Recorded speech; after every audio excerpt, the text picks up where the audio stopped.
Hey, what's going on, guys? Rodrigo here from Rod Studios. So I'm actually gonna talk a little low because it's around 10:23. So everybody's sleeping at the moment.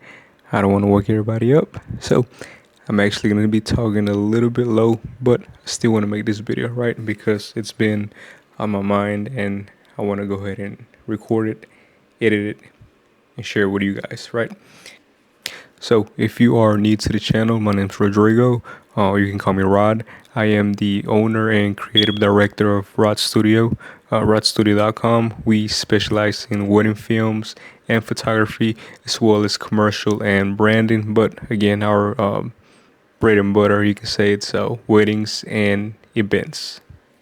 In this video, I'm going to explain why hiring a video and photo duo can make your day, your wedding, go by more smooth than hiring, let's say, you hiring us for your wedding film, and hiring like another company or freelancer or whatever for your photography, right?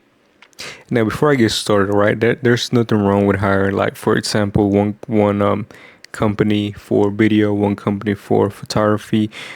There's nothing wrong with that, right? There's and everything that I'm gonna say, it's my opinion and from my personal experience.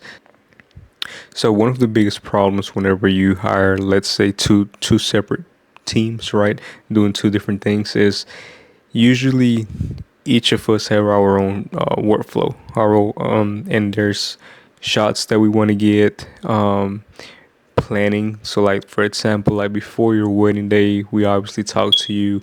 You tell us what you want, how you want your whole experience to go by, and in our minds, right, we're putting things together to where on the day of, we want to check off certain checklist, right? And sometimes whenever you got a videographer and you got a photographer that both are not in sync, right? It just makes it harder on either one. So for example, like, the photographer might want to post, right? The videographer might also want to post, but it's obviously going to be in motion, right? So you're gonna have the photographer saying, "Hey, do this pose," and then you might have the videographer saying, "Hey, can you walk this way?" But then the photographer might not be finished with you, with in that area where you're at, right? Or vice versa. The videographer is waiting for the photographer to finish. However, that limits the videographer as far as how much time he has with you. So either two things can happen. The videographer might not get the full shot list that he needed, or he might get it, but he might keep you longer and might put more stress on your whole day because now you're kind of like running a little bit behind. You know what I mean? Another reason, communication. Communication is obviously very important, right? But you can't always control who you're working with. So again, this is one example of one experience that I had with a photographer, right? Um, I'm not sure why she did this, but she would get on the way of every shot. So, like, for example, like during the church, right? They're saying their vows. No, I remember this specifically. They were putting the ring on, right? She actually got right in front of them, like literally right in front of them, to take a picture of the rings, right? And I had to physically move closer and do the same thing, get close to them to get her out of the way because she was literally right there in the front, in front of the camera, um, in front of everybody, actually, because everybody was just there watching, and she literally was right there to get that shot. And I was like, if you need to get that close, you might want to get a zoom lens. You know what I mean? You might want to get a 200, 300 zoom lens, right? If you need to get that close. You know what I mean? Um, so again, that forced me to also move in closer and get very close to the couple so I could eliminate her from that shot. And again, we were technically blocking the crowd from watching them getting married, which is something that I don't want to do. You know what I mean? I don't want to be in front of the whole crowd blocking them from enjoying the moment, with their sons getting married, their daughters getting married, their friends getting married, their brothers getting married, their sisters getting married. I don't want to be blocking the family or any friends from viewing the whole ceremony, right? So again, that was just the issue. That was just one experience that I had with another photographer. Again, it was the communication part, and she was kind of doing this on every shot, right? Out on the way, whenever they were saying their bows and all that, she was just kind of walking around them like a scavenger. You know what I mean? And honestly, it was annoying, to be honest. Usually whenever about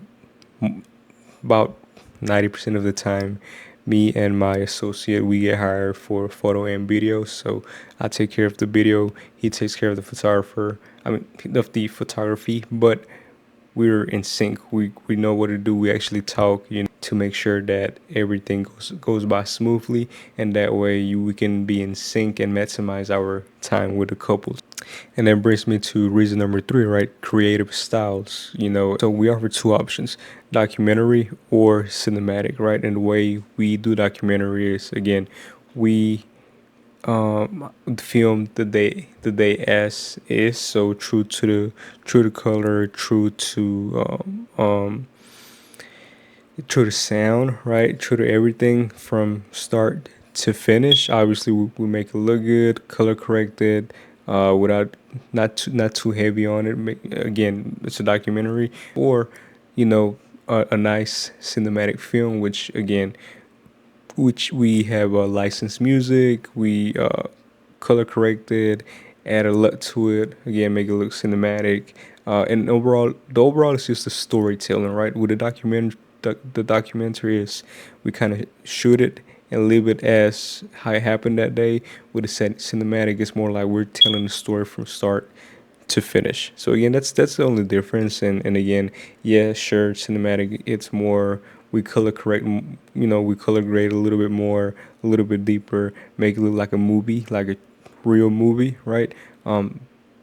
Depending on what the client wants, whether that's the documentary or the cinematic, the photo will match the film. So for example, if it's a cinematic film with deep color grading, right, the photo album will match the video, right? Unless the client specifies, no, we want the photo to be true to true to life, then yeah, we'll keep it, however they want. But most of the time, we want both the film and the photo to kind of complement each other and match. So that way it's not like, oh, why do my photos look this way but my film looks this way, or vice versa, you know. Reason number four, right? So timeline delays. For example, if the photographer is running late, and they take up more time than they need to, then that kind of makes us late as well, right? Again, we're there to document everything and give a good product at the end. The last thing we want is to put more stress on either the groom or the bride, especially the bride. And then again, like for example, teams that work together already, we already have our own workflow, right? And again, we know what each of us need and what we want, what the client wants, what are the expectations. So for example, whenever I talk to the clients, right, I'm writing everything down, documenting everything down. I usually get on either a phone call with Kadeem, or I just kind of send him the information, and I'm like, look, this is what we're doing, this is what's expected, this is what we got to do, this is what we got to deliver. So again, we're all on the same page, right? So again, we're working together, we're in sync. Now, if you do end up, for example, like hiring different teams, which is perfectly fine, right? Some questions that you might ask as the bride or the groom, or the couple, right, to kind of help us out is, You can ask us, and you can also ask the photographer or the other videographer that you hire. How well do you work with others, right? How do you coordinate during the ceremony with the other vendors? Do you share timelines, and how do you avoid getting on each other's shots? So this kind of questions kind of help us, the videographer and the photographer, if we're not in the same, like, for example, like, yeah, if we were separate vendors, it kind of helps us. um you build an expectation that, hey, I don't want to have to worry about you guys fighting over the shots or getting in on each other's way. Handle that. But again, if you have been thinking about it, um honestly, I would strongly suggest hiring a duo package, right? So, for example, a Rod Studio, we offer packages. That's actually the first packages that we offer. It's a video and photo combo because again, it makes everything stress free, makes your day go goes it goes by more smooth, and again, it's the biggest thing is being stress free. You know what I mean? Being stress free for both the bride and the groom, right? Which is very important, and also for myself as a videographer and Kadeem, which is the photographer, right? So again, nothing wrong with hiring different vendors, but if it's on your mind, I would say hire a team that has both video and photo, right? Trust me, it's gonna save you a lot of stress, and at the end, you only have to worry about one vendor and not two. Now, this is the part where I try to sell you something, right? But but again, if you are planning a wedding, right, whether that's 2026, and actually our 2026 dates are pretty filled up. So again, you might want to check with us, right? Email us. But again, 2026 or 2027, if you're getting married, we will love to be your official wedding videographer and photographers. So if you want to check our workout, just go to rodstudio.com. I'll put the link down below, and then just go to weddings, and you can view our packages there. And yeah, just fill out the form. We'll get the inquiry, and we'll get in contact with you. Thank you.